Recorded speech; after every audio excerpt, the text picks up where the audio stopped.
स्वागत है आप लोग का यूपीपीएससी मेंटर ग्रुप पे। आज हम लोग नया टॉपिक स्टार्ट करने जा रहे हैं, जो हमने सोचा कि इकोनॉमी ही क्यों नहीं स्टार्ट करते हैं।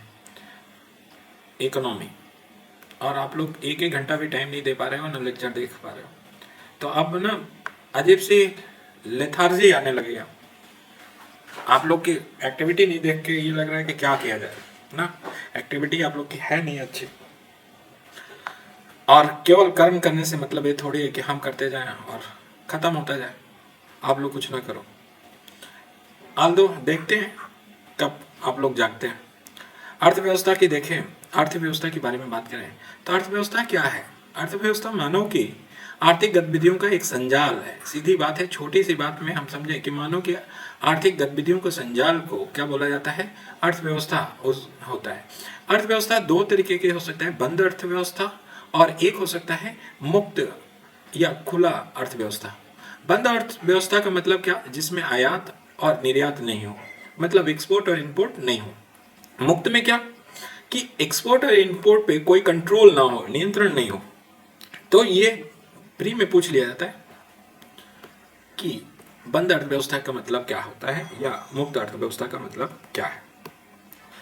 अब देखो, अर्थव्यवस्था के प्रकार अगर देखा जाए कि भारत को छोड़ के पूरे विश्व में, तो अर्थव्यवस्था के अगर प्रकार में नजर डालें तो हमें तीन प्रकार के नजर आते हैं। एक पहला है पूंजीवादी, या इसी को बोलते हैं बाजार अर्थव्यवस्था। सबसे पहले पूंजीवादी अर्थव्यवस्था के कंसेप्ट किसने दिया था? एडम स्मिथ ने दिया था, और उसने अहस्तक्षेप की नीति की विचारधारा पे आधारित है। एडम स्मिथ के अहस्तक्षेप के या हस्तक्षेप के लेजर फेरे के पॉलिसी पे आधारित है। कौन? पूंजीवादी अर्थव्यवस्था या बाजार अर्थव्यवस्था। इसकी विशेषताएं क्या है भाई? पूंजीवादी क्या क्या है? तो पहली बात है कि सरकार इसमें हस्तक्षेप नहीं करेगी, सरकार हस्तक्षेप नहीं करेगी। और जो अर्थव्यवस्था का संचालन है, वो संचालन बन की शक्ति किससे प्राप्त होगी? तो बाजार से प्राप्त होगी। जो संचालन की शक्ति प्राप्त होती है पूंजीवादी में, वो किससे होती है? वो बाजार की शक्ति से प्राप्त होती है। मतलब एक बात कहें कि पूंजीवादी को कौन चलाता है? तो बाजार चलाता है। और उत्पादन और वितरण के साधनों पर निजी क्षेत्र का अधिकार होता है। जो उत्पादन है, वो वितरण है, उसके साधनों पे क्या होता है? निजी क्षेत्र का अधिकार होता है, प्राइवेट का अधिकार होता है, सरकार का अधिकार नहीं होता है।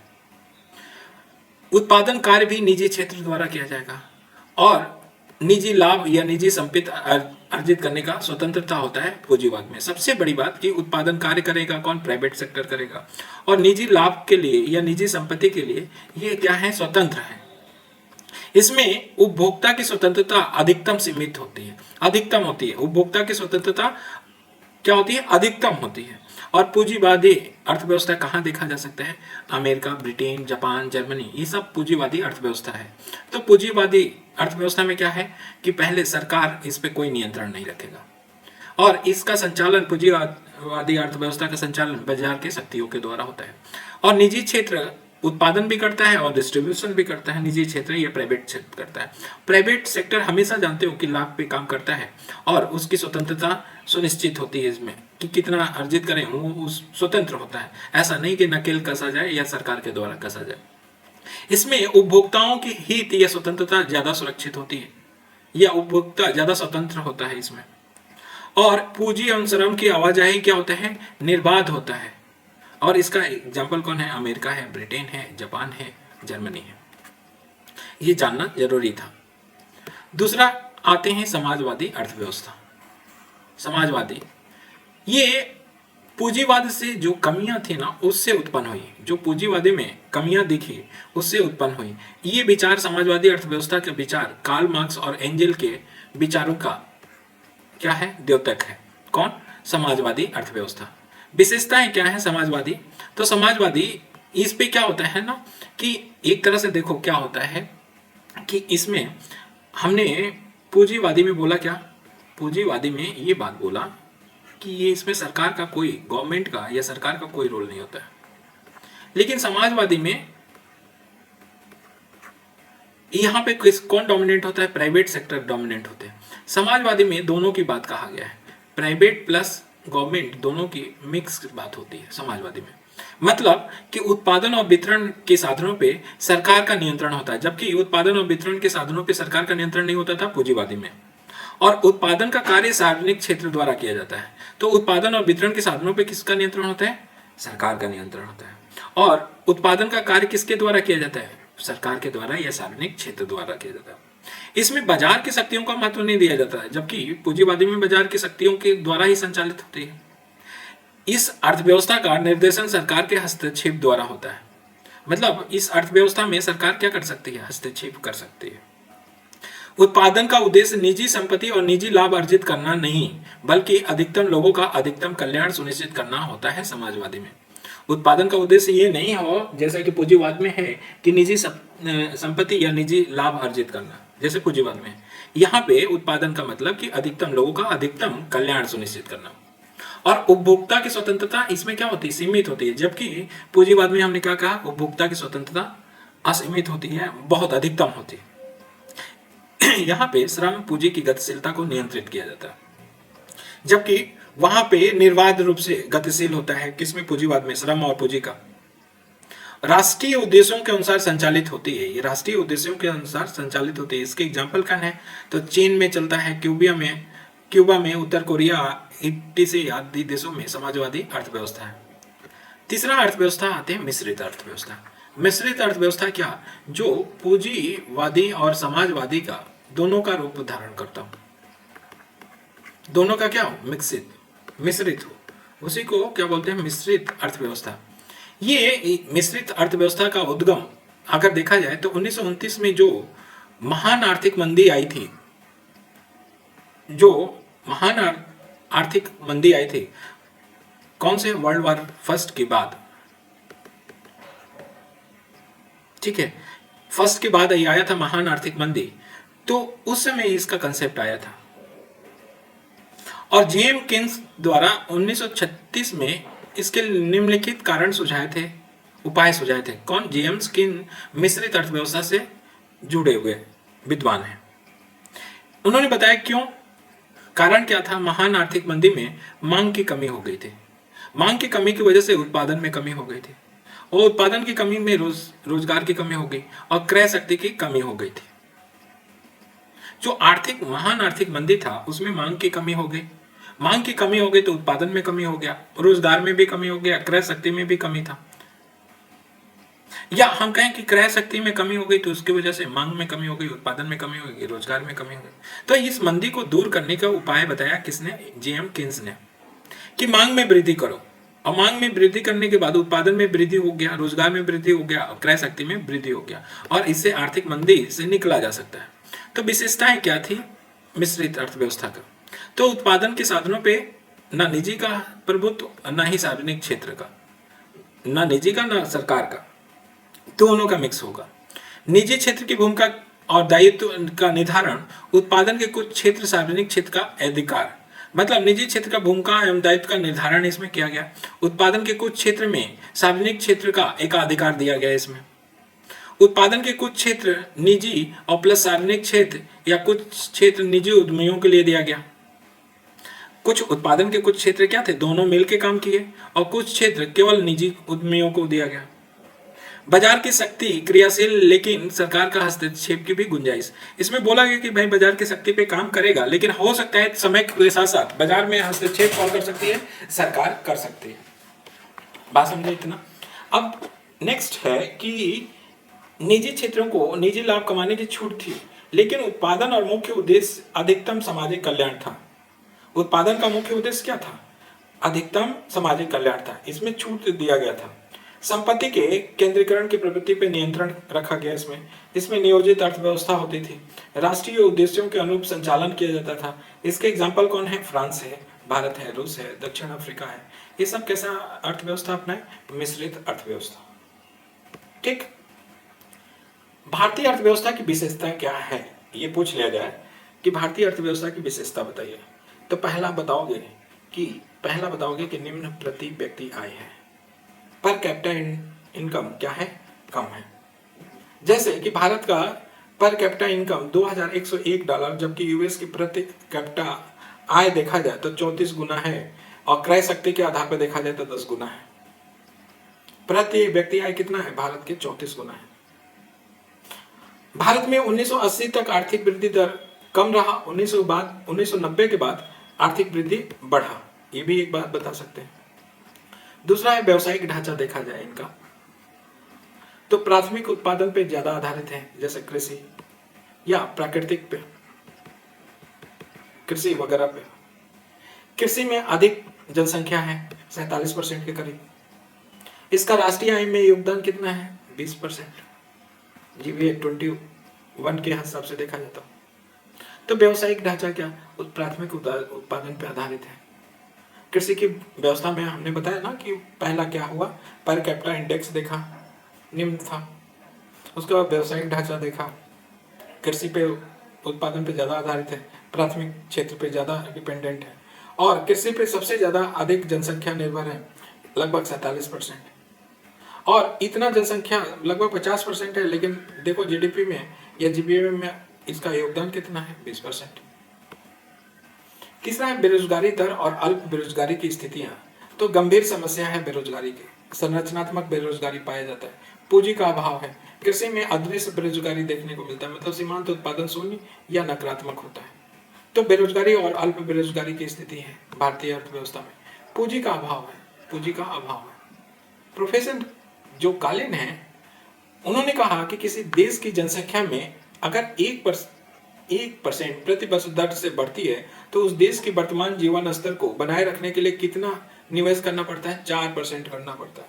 अगर किसी देश की जनसंख्या 1% बढ़ती है, तो उसको वर्तमान जीवन स्तर, जैसा जीवन स्तर चल रहा है वैसा बनाए रखने के लिए 4% अधिक निवेश करना पड़ता है।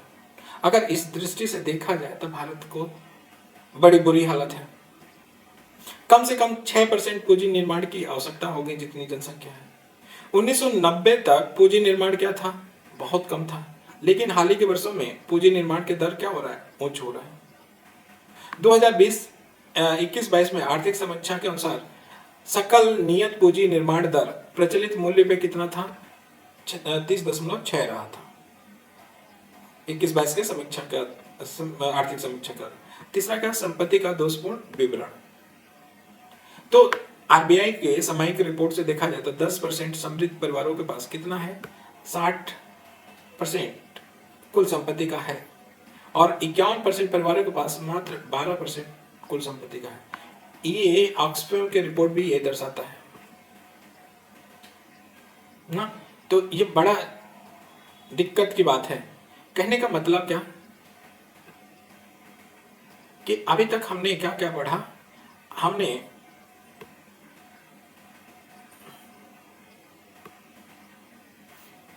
देखो, अभी हमने कहा भारतीय अर्थव्यवस्था की क्या विशेषताएं हैं, क्या विशेषताएं हैं? तो निम्न क्या है? निम्न आय स्तर है, प्रति व्यक्ति आय है, प्रति व्यक्ति आय है। दूसरा बात है कि हमारा व्यवसाय का ढांचा क्या है? व्यवसाय का ढांचा कैसा है? तो हम ज्यादा से ज्यादा कृषि पे डिपेंडेंट है, कृषि पे और प्राथमिक क्षेत्र पे, ठीक है। तीसरा हमारा क्या है? तो तीसरा हमारा, इससे पहले ही तीसरा बताया था, बेरोजगारी और अल्प बेरोजगारी, मतलब बेरोजगारी की स्थिति, ठीक है। तीसरा हमारा क्या है? बेरोजगारी की स्थिति। चौथा हमारा क्या है? तो पूंजी का अभाव, पूंजी की अभाव। पांचवा क्या है? तो पांचवा हमने बताया संपत्ति का दोषपूर्ण वितरण या विषमता, विषमता बोले, विषमता, ठीक है। तो उसके बाद हमारा क्या है?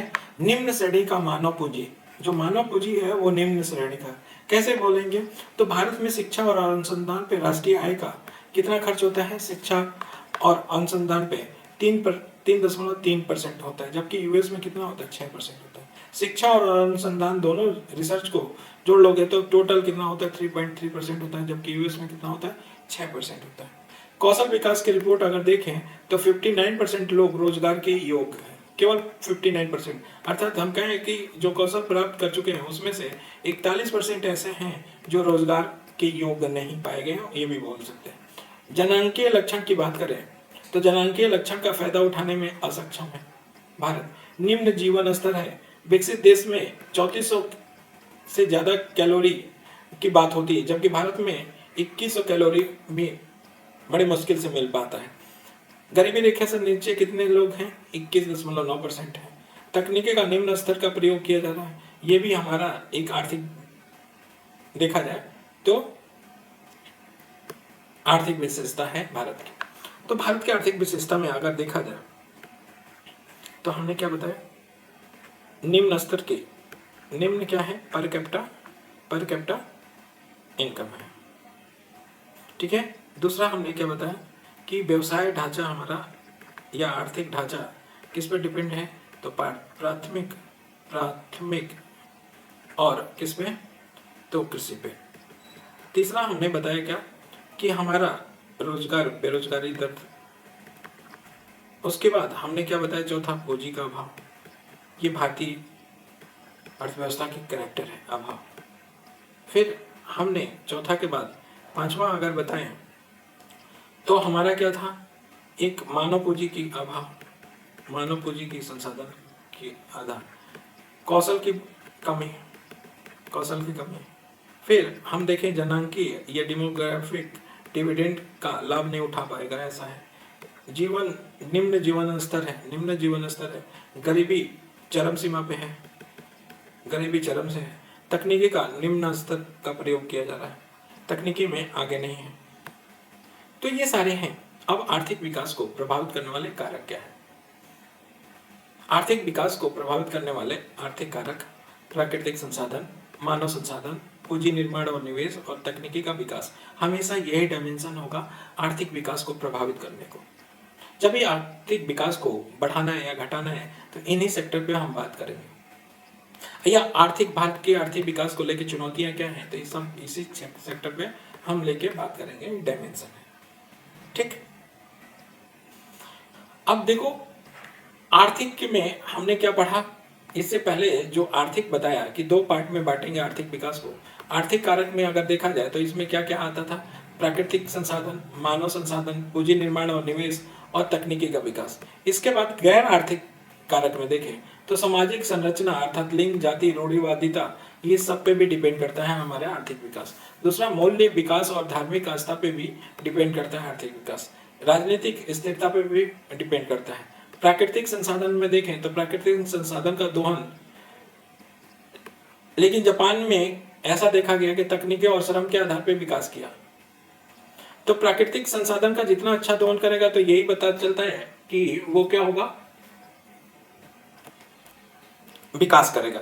लेकिन जापान में तो प्राकृतिक संसाधन उतना अच्छा है नहीं, तो उसने टेक्नोलॉजी और श्रम की वजह से ज्यादा विकसित हुआ। जैसे परमाणु खनिज की उपयोगिता या एटॉमिक मिनरल की उपयोगिता तकनीकी और कौशल पर निर्भर करता है।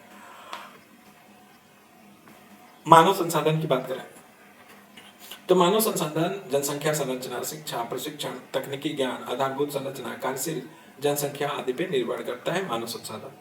इस पे डीकेडी कर लेंगे तो देख लेंगे कि जनसंख्या संरचना पे डिपेंड करता है मानव संसाधन कैसा है, जनसंख्या संरचना, शिक्षा कैसा, प्रशिक्षण कैसा, तकनीकी ज्ञान उनको कैसा है, आधारभूत संरचना का ज्ञान है कि नहीं है या उनके पास है कि नहीं, कार्यशील जनसंख्या है कि नहीं है, इस पे भी डिपेंड करता है।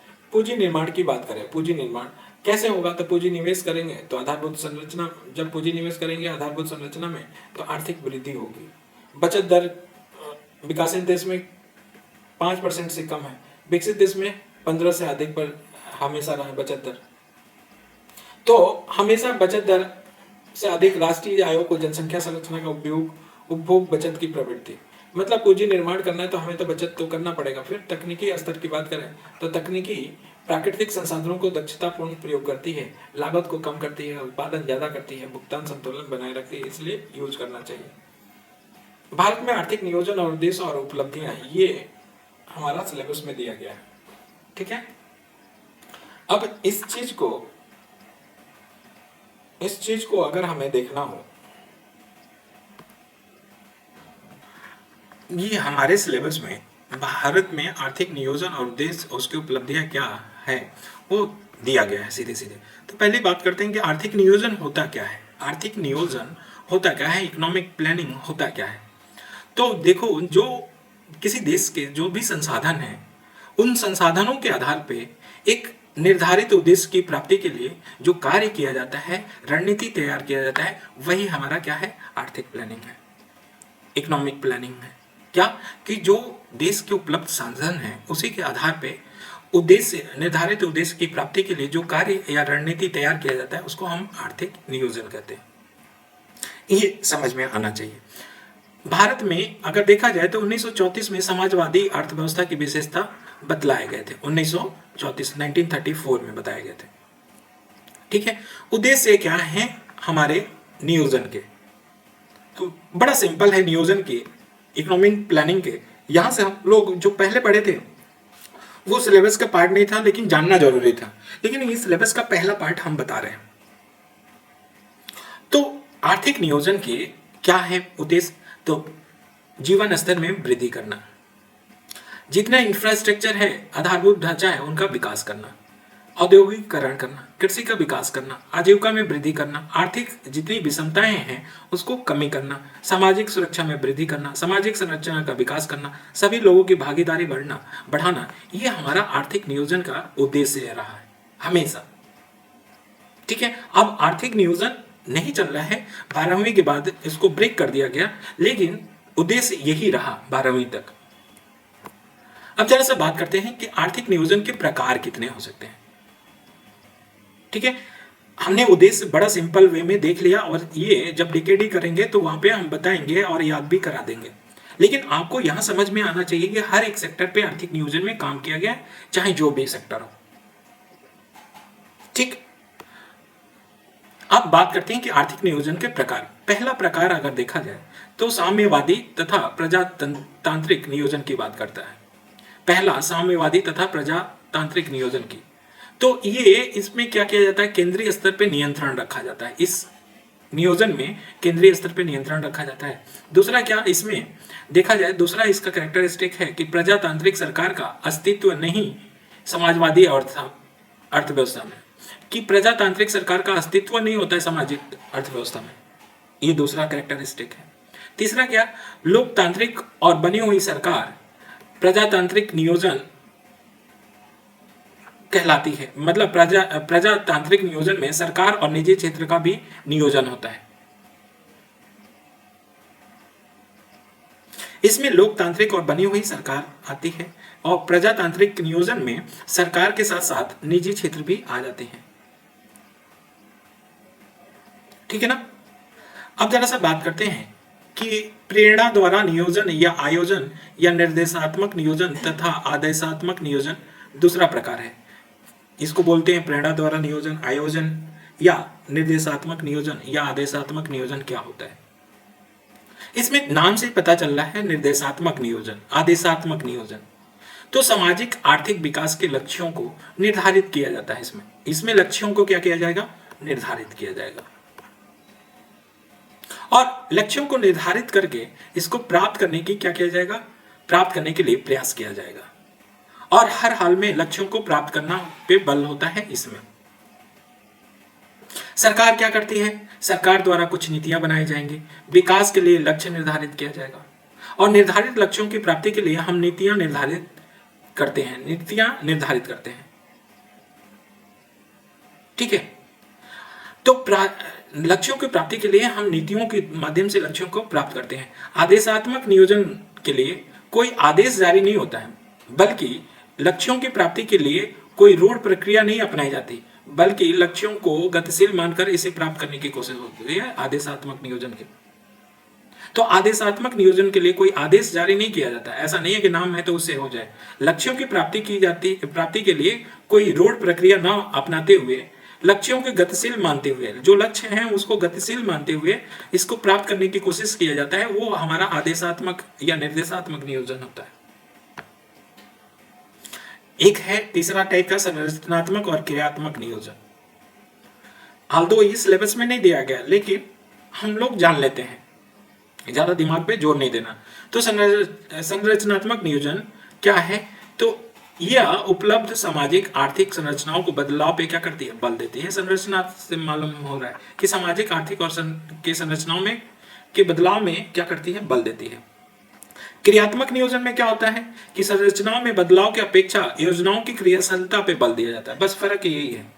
संरचनात्मक में क्या होता है कि सामाजिक आर्थिक संरचनाओं के बदलाव पे बल दिया जाता है, जबकि क्रियात्मक नियोजन में क्या होता है कि संरचना पे बदलाव पे बल न देके योजनाओं की क्रियाशीलता पे बल दिया जाता है। राष्ट्रीय एवं क्षेत्रीय नियोजन एक है।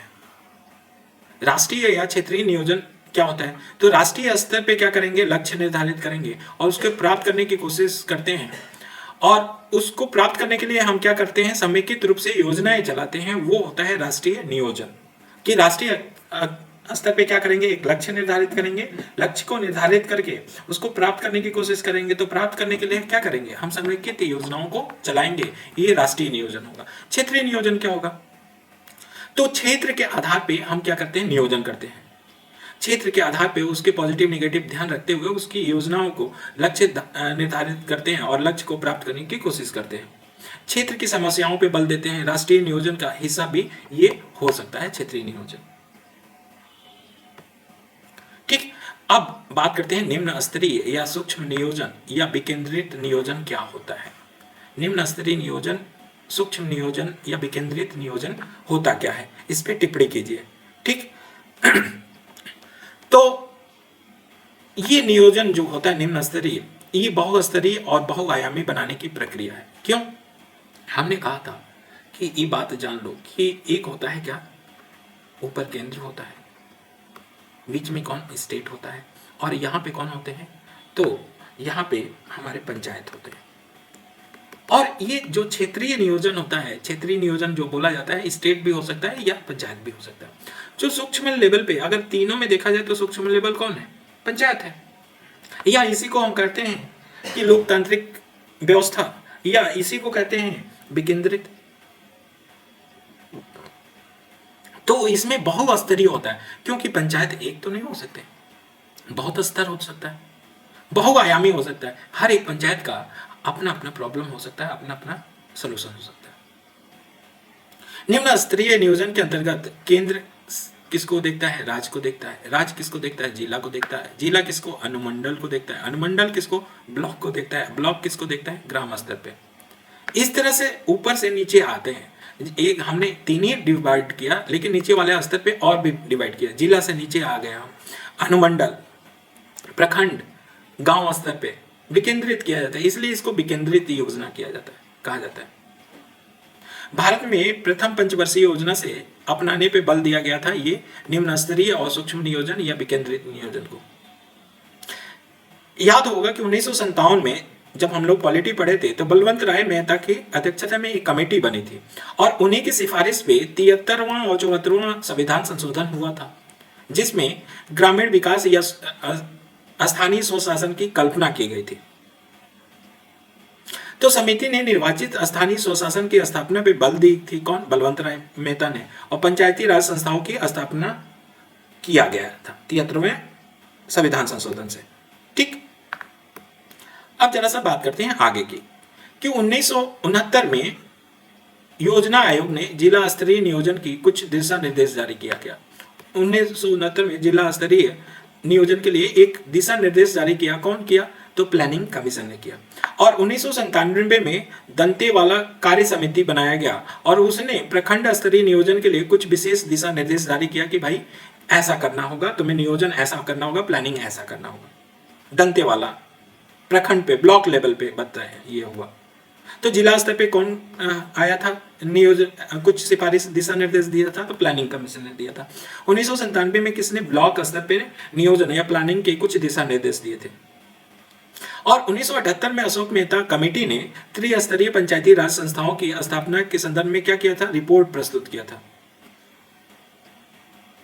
ठीक, 1984 में जिला स्तरीय नियोजन पे गठित समूह ने अपनी सिफारिश प्रस्तुत की, जिसे विकेंद्रित नियोजन का आधारभूत प्रस्ताव के रूप में स्वीकार किया गया तथा 7वीं पंचवर्षीय योजना में से लागू किया गया। तो ध्यान रखना है कि कौन सी पंचवर्षीय योजना पे विकेंद्रित नियोजन लागू किया गया, ये क्वेश्चन प्री में, तो 7वीं पंचवर्षीय योजना में विकेंद्रित नियोजन लागू किया गया। पंचवर्षीय योजना की शुरुआत में केंद्रित नियोजन अपनाया गया था। पहले केंद्र देखता था, लेकिन 7वीं पंचवर्षीय योजना में क्या हो गया, ये बिल्कुल परिवर्तन हो गया। अब केंद्रित नियोजन की जगह क्या आने लगा, विकेंद्रित होने लगा। निचले स्तर भी समाहित होने लगे, वो भी प्लानिंग बनाने लगे। अब निर्णय लेने की प्रक्रिया पहले क्या था, ऊपर से नीचे आता था, लेकिन अब प्रक्रिया क्या हो गया, नीचे से ऊपर हो गया, नीचे से ऊपर हो गया, बॉटम टू टॉप। तो इसी को विकेंद्रित नियोजन बोला गया। अर्थात हम कहें कि विकेंद्रित नियोजन वह प्रक्रिया है जो जमीनी स्तर पर नियोजन को अपनाता है। सीधी बात है। केंद्रीय नियोजन में क्या कमियां थी कि जो संसाधन था उसका उचित उपयोग नहीं किया जाता था, क्योंकि भाई ऊपर बैठा हुआ, केंद्र में बैठा हुआ, वो क्या जाने जमीनी हालत कैसी है और वहां पे संसाधन क्या है। इसकी वजह से, ये केंद्रीय नियोजन की वजह से आर्थिक विकास क्या हो गई थी, धीमी हो गई थी। फिर 7वीं पंचवर्षीय योजना में विकेंद्रित नियोजन को अपना लिया गया और तब से हमारा आर्थिक विकास क्या हो गया, तेज हो गया। तो ये बात का प्रमाण करता है कि देखो, विकेंद्रित या नियोजन सक्सेस है। अधिकांश राज्यों में विकेंद्रित नियोजन कहां तक है, जिला स्तर तक विस्तारित है। लेकिन कुछ राज्य जैसे असम है, पश्चिम बंगाल है, राज्यों में कहां तक विकेंद्रित नियोजन है, अनुमंडल तक। तो जिला तक भी हो सकता है, अनुमंडल तक हो सकता है। अनुमंडल स्तर पर नियोजन या विकास परिषद की स्थापना की गई, जो क्षेत्र विशेष की आवश्यकताओं के आधार पर योजना का निर्माण करती है। जो भी अनुमंडल है, ठीक है, उस अनुमंडल के स्तर पे क्या किया जाता है कि नियोजन बनाया जाता है। जैसे कृषि, सिंचाई, प्राथमिक शिक्षा, सड़क, आवास, सामुदायिक विकास आदि को बढ़ावा देने के लिए उस स्तर पे क्या कमी है, उस कमी के आधार पे बनाया जाता है। विकास परिषद की स्थापना की गई थी किस पे, अनुमंडल स्तर पे। और विकास जो परिषद है अनुमंडल स्तर की, वो अपनी विकास संबंधी रणनीति विभिन्न विभागों के साथ मिलकर क्या करती है, तैयार करती है इसमें, और फिर अंतिम रूप देती है। इस नियोजन का निर्माण क्षेत्र विशेष की समस्याओं के आधार पर होता है। इसमें क्षेत्रीय संसाधनों और क्षमताओं को ध्यान में रखा जाता है। तो हम इसको ब्रीफ कर देते हैं, आपको समझ में आ जाना चाहिए कि देखो, पहले की ऐसी थी, ऐसा नियोजन था। सेंटर, स्टेट और जिला, तीन बातें की बात करें तो पहले था कि केंद्रित नियोजन था। लेकिन 7वीं पंचवर्षीय योजना में 5 ईयर प्लान में क्या किया गया, विकेंद्रित किया गया। तो क्या ध्यान रखा गया, विकेंद्रित में दो चीजें देखा गया। एक तो कुछ राज्य थे जो जिला स्तर पे उनको दिया गया ताकत कि आप क्या करो, नियोजन करो। मतलब नियोजन जिला स्तर पे कैसे, तो जिला के अपनी अपनी कुछ समस्याएं होंगी, उन समस्याओं को ध्यान रखते हुए उसका प्लानिंग करना, ये दिया गया। दूसरा क्या दिया गया, अनुमंडल पे और अनुमंडल पे एक विकास परिषद की स्थापना किया गया। वैसे ही जिला विकास परिषद भी इसमें भी होता है। तो विकास परिषद का स्थापना किया गया और विकास परिषद क्या करता था कि ये अपने अनुमंडल में जो समस्याएं होती हैं उसके आधार पे क्या करता था, प्लानिंग बनाता था, नियोजन बनाता था और उस प्लानिंग का डिपार्टमेंट जो भी विभाग होते थे उसके साथ मिलकर बनाता था और अंतिम रूप देता था और लागू करता था। यही सब कब हुआ, 7वें पंचवर्षीय योजना में।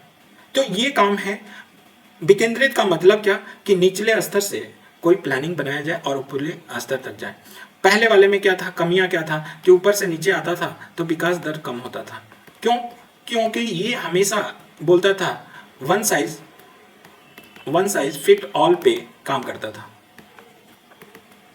लेकिन जैसे ही विकेंद्रित हुआ तो वो अपनी समस्याओं के आधार पे क्या किया, प्लानिंग किया और बढ़ गया। समस्याएं क्या हो सकती है शिक्षा से, हो सकता है रोजगार से, हो सकता है बेरोजगारी से, किसी से भी हो सकता है, यही आधार पे। तो यही हमारा विकेंद्रित प्लानिंग पे बात कर सकते हैं। और 73-74वें संविधान संशोधन की बात बता सकते हो। निम्न स्तरीय नियोजन के उद्देश्य क्या है या विकेंद्रित नियोजन का उद्देश्य क्या है, तो गरीबी निवारण कार्यक्रम को प्रभावी रूप से क्रियान्वयन किया जाए। यही नहीं, केवल गरीबी बोलना एक अनबैलेंस हो जाएगा, बल्कि हर एक चीज को, जो भी योजनाएं चलाया जा रहा है, कार्यक्रम चलाया जा रहा है, उसको प्रभावी रूप से क्रियान्वयन करना कौन करेगा, निम्न स्तरीय लोग करेंगे। संतुलित क्षेत्र विकास कैसे सुनिश्चित हो सकता है, हर क्षेत्र का अपनी प्रॉब्लम होगी और अपनी प्रॉब्लम को सॉल्व कर दिया तो संतुलित विकास हो जाएगा और न्यूनतम जरूरतों के पूरा होगा। उनकी लोगों की सक्रिय भागीदारी होगी ऐसा नहीं होगा कि केंद्र से बनाया जाएगा और उन लोगों को उपेक्षा किया जाएगा। जब उस क्षेत्र की भावनाओं को ध्यान में रखा जाएगा, समस्याओं को ध्यान रखा जाएगा, तो लोग भागीदारी भी होंगे, तब जाके लोकतंत्र को सुनिश्चित हो पाएगा। और जब क्षेत्र अपना विकास करने लगेगा तो देश भी विकास करेगा। तो नियोजन होता क्या है? नियोजन ये होता है जो उपलब्ध संसाधन और निश्चित लक्ष्यों और रणनीति के द्वारा क्या किया जाए, उपलब्ध संसाधन पे निश्चित लक्ष्यों को एक विशेष रणनीति और कार्य योजना द्वारा प्राप्त करना ही क्या होता है, नियोजन होता है। ठीक। अब पूछा जाए कि विकेंद्रित नियोजन का आलोचनात्मक वर्णन कीजिए, तो हम कहेंगे कि भाई देखो, निम्न स्तरीय या विकेंद्रित नियोजन विविधतापूर्ण अर्थव्यवस्था के लिए एक अनिवार्य घटक के रूप में हो सकता है और होना भी चाहिए। भारत जैसे क्षेत्र में जहां क्षेत्रीय विविधता पाई जाती है, इसके लिए अनिवार्य है विकेंद्रित नियोजन।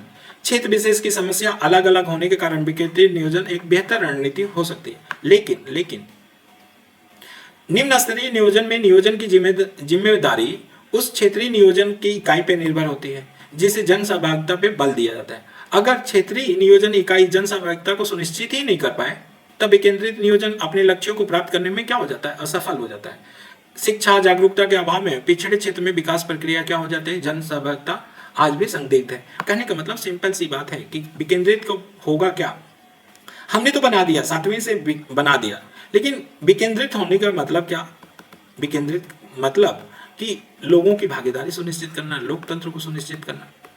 और जब लोग ही क्या हो, अनपढ़ हो, शिक्षा की स्तर कम हो, उनको मालूम ही नहीं है, तो वो भागीदारी नहीं कर पाएंगे। तो एक तो दिक्कत ये हो जाएगा, भागीदारी नहीं करेंगे, अपनी समस्याओं को बताएंगे नहीं, तो वो समस्याओं को कैसे रूबरू होंगे और क्या नियोजन, क्या प्लानिंग बनाएंगे, कुछ नहीं बनाएंगे।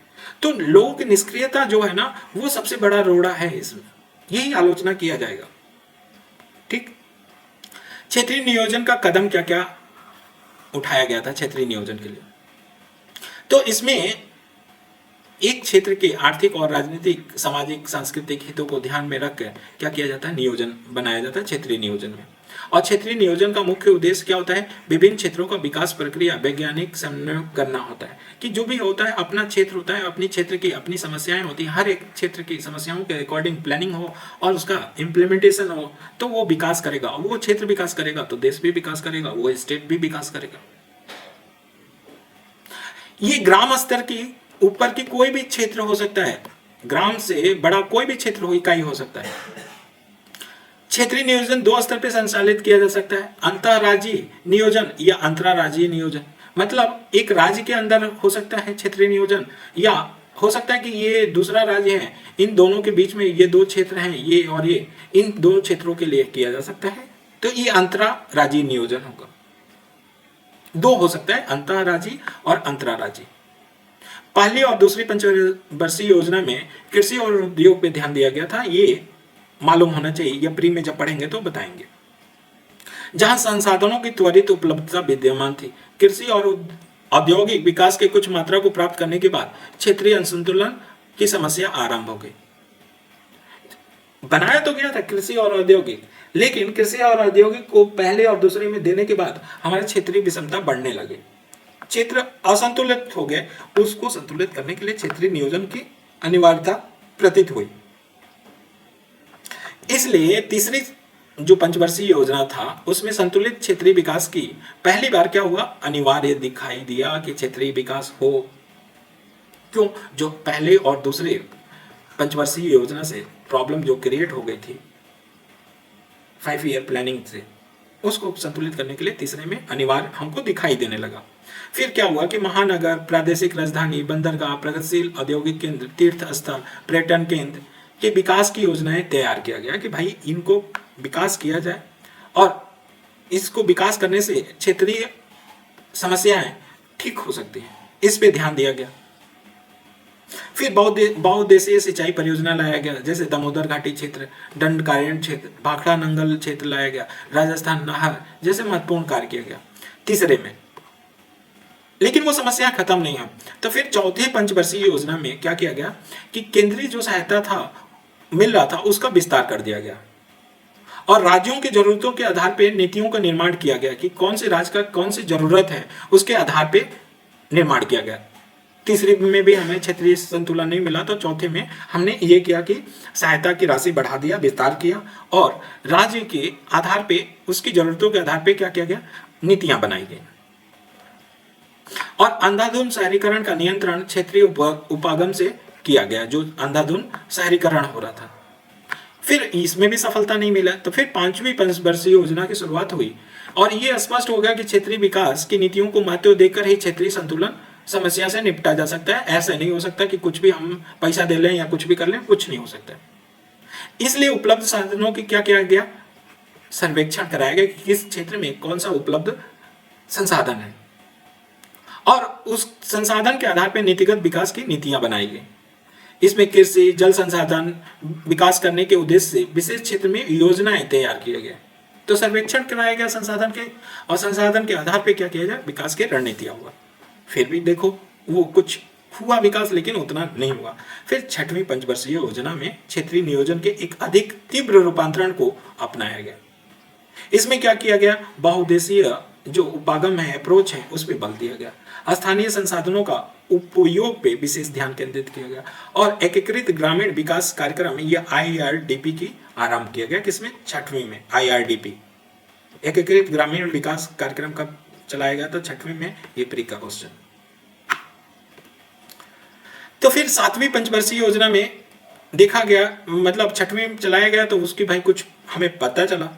ये पता चला कि विशेष कार्यक्रम को जारी रखते हुए जो विशेष कार्यक्रम चलाए थे, क्षेत्रीय मुद्दों पे ध्यान दिया गया 7वीं में, कि क्षेत्रीय मुद्दे उतने हम गहराई से नहीं देख रहे हैं। स्थानीय संसाधनों का उपयोग तथा क्षेत्रीय आवश्यकताओं पर आधारित केंद्रीय सहायता के विस्तार द्वारा लोगों को न्यूनतम जरूरतों की पूर्ति के विकास किया गया। फिर 8वीं पंचवर्षीय योजना में रोजगार निर्माण किया गया, गरीबी उन्मूलन, शिक्षा, स्वास्थ्य सुधार जैसे विकासात्मक कार्य किए गए और क्षेत्रीय असमानता को कम करने पर बल दिया गया। इस संशोधित सार्वजनिक वितरण प्रणाली खाद्य सुरक्षा के लिए प्रारंभ किया गया इसी में 8वीं पंचवर्षीय। फिर 9वीं में क्या, संतुलित क्षेत्रीय विकास को महत्व को रेखांकित किया गया और देश के सभी भागों के समानतापूर्ण विकास सुनिश्चित किया जाना चाहिए, ये 9वीं में बोला गया। 10वीं में क्या, 10वीं पंचवर्षीय योजना में राष्ट्रीय संघ विकास योजना प्रारंभ की गई, जिसका उद्देश्य क्या था, क्षेत्रीय समानताओं को कम करना, लेकिन फिर भी कम नहीं हुआ। फिर 11वीं पंचवर्षीय योजना में पिछड़ा क्षेत्र अनुदान कोष को सशक्त बनाया गया, सहभागी जिला नियोजन बनाई गई 11वीं में। 12वीं में क्या, पंचवर्षीय योजना में क्षेत्रीय समावेशी विकास पे बल दिया गया। तो इस तरह क्षेत्रीय विकास को सपोर्ट किया गया। हमेशा एक 5 ईयर प्लान से स्टार्ट करोगे और कहां तक पहुंच जाओगे, 12 तक पहुंच जाओगे। ठीक, तो ये हम पंचवर्षीय योजना पे हम लोग बात करेंगे। ऐसे आल्दो हमारे सिलेबस में नहीं, लेकिन जानना जरूरी है। तो क्षेत्रीय विकास समझ सकते हो कि एक स्टेट में भी हो सकता है, दूसरे स्टेट के 2 क्षेत्रों को मिला के भी हो सकता है, अंतरराष्ट्रीय क्षेत्रीय विकास हो सकता है। और प्रॉब्लम फर्स्ट 5 ईयर प्लान और सेकेंड 5 ईयर प्लान से क्षेत्रीय विषमता स्टार्ट हुई, धीरे धीरे कम करने की कोशिश किया गया। उसके बाद 12वीं के बाद तो खत्म ही कर दिया गया। पंचवर्षीय योजना नियोजन काल की उपलब्धियां और सफलताओं का वर्णन कीजिए, ये हमारा सिलेबस में ये है। एक था उद्देश्य जो पहले बोले, ये है। तो असफलता देखा जाए कि प्लानिंग कमीशन के क्या असफलता था, तो लोगों के जीवन स्तर में पर्याप्त सुधार न होना ये असफलता माना जा सकता है। कैसे कि 66 वर्ष का नियोजन के उपरांत 2016 में भारत में प्रति व्यक्ति आय कितना था, $1,723 था, बस इतना ही था। और बहुत बड़ा गरीब क्या जी रहे थे, तो गरीबी रेखा से नीचे जी रहे थे 29.5%। तो ये हमारा असफलता बता है। रोजगार सृजन न होना या बेरोजगारी में वृद्धि होना, ये भी हमारा असफलता बता रहा है। संरचनात्मक बदलाव नहीं हुआ, अदृश्य बेरोजगारी थी। 11वीं पंचवर्षीय योजना में बेरोजगारी दर इतना बढ़ गया था, एग्जाम्पल देते बताएंगे।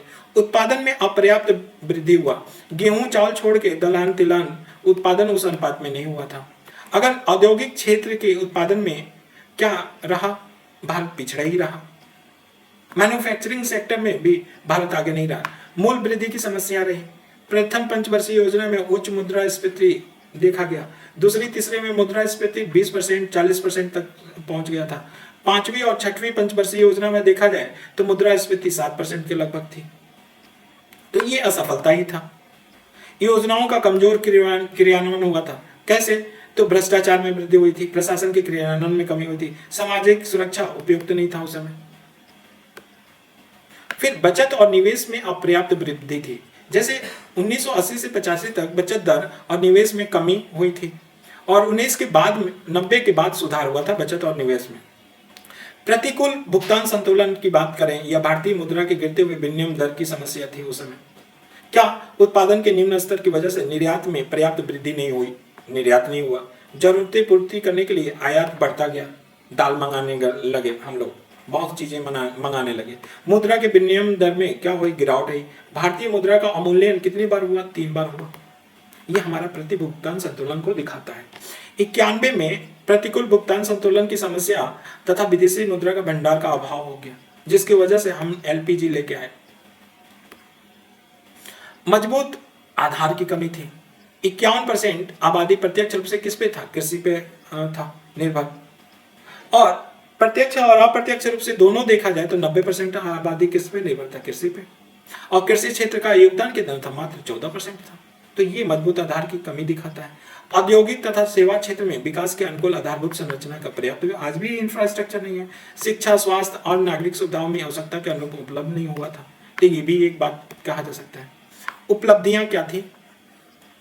अभी तक तो हमने बताया कि अच्छा नहीं था, अब हम बता रहे हैं कि उपलब्धियां ये थी कि राष्ट्रीय आय में वृद्धि हुई और प्रति व्यक्ति आय में वृद्धि हुई।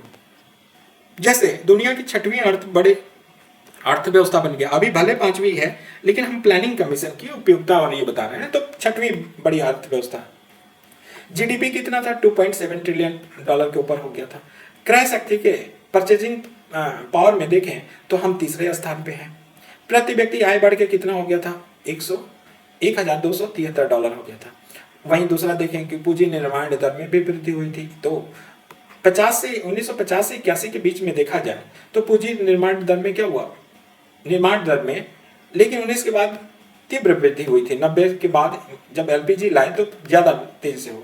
16-17 के आर्थिक सर्वेक्षण में पूंजी निर्माण का प्रचलित मूल्यों पर कितना वृद्धि बताया गया था? 26.6% बोला गया था। वहीं आर्थिक विकास दर की वृद्धि देखें तो 50 से 81 के बीच में विकास दर कितना था? 3.4 तक रहा। वहीं 10वीं पंचवर्षीय योजना में आर्थिक विकास दर कितना हो गया? 7.5% हो गया। 11वीं में 7.9, 11वीं और 12वीं के लगभग 8% के करीब विकास दर है। तो ये भी हमारी उपलब्धि थी। कृषि और उद्योग के क्षेत्र में विकास की बात करें तो कुल खाद्यान्न का उत्पादन लगभग 510 लाख टन थी। ये बढ़ के अभी कितना हो गया है? 2500। अब तो 3,000 से भी ऊपर हो गया है। तो ये कितना हो गया है? 2,500 लाख टन हो गया। हरित क्रांति से खाद्यान्न में आत्मनिर्भरता मिला, ये उपलब्धि है हमारी। 50 से 51 के बीच में देखा जाए तो जीडीपी में उद्योगों के योगदान कितना था? 10.6% था। वहीं 17 तक आते आते हमारा 26% हो गया। तो ये भी हमारी उपलब्धि है। आधारभूत संरचना में सुधार हुआ, सड़क में हुआ, दूरसंचार में हुआ, बिजली में हुआ, शिक्षा में हुआ, स्वास्थ्य में हुआ, मूलभूत सुविधाएं विकसित हुई और संचार क्रांति का आगमन भी हो गया। तो इस तरह हम देख सकते हैं कि हमारा उपलब्धि हुआ। फिर क्या? सामाजिक संरचना में बदलाव हुआ, शिक्षा, स्वास्थ्य जैसी सुविधाओं का विस्तार होने लगा, श्रम और पूंजी की गतिशीलता बढ़ने लगी, रोजगार तथा स्वावलंबन की संभावनाएं क्या हुई? प्रबल हुई। अन्य प्रकार की भी उपलब्धियां हैं, जैसे स्वास्थ्य में वृद्धि हुआ, मृत्यु दर में कम हुआ, डिजिटल इंडिया आ गया। तो ये सारी उपलब्धियां रही आर्थिक नियोजन। तो उपलब्धियां और कमियां दोनों हम लोग डीकेडी देखेंगे, इस पे डीकेडी देखेंगे और ऐसे आपको एक आइडिया लग गया कि कौन कौन से सेक्टर में देखना है। तो आज के लिए बस इतना ही रखते हैं। ये हमारा फर्स्ट लेक्चर था और उसके बाद कल से जो होगा वो देखेंगे सेकंड लेक्चर। सिलेबस के हिसाब से ही हम लोग चल रहे हैं। तो आज के लिए बस इतना ही। Thank you so much.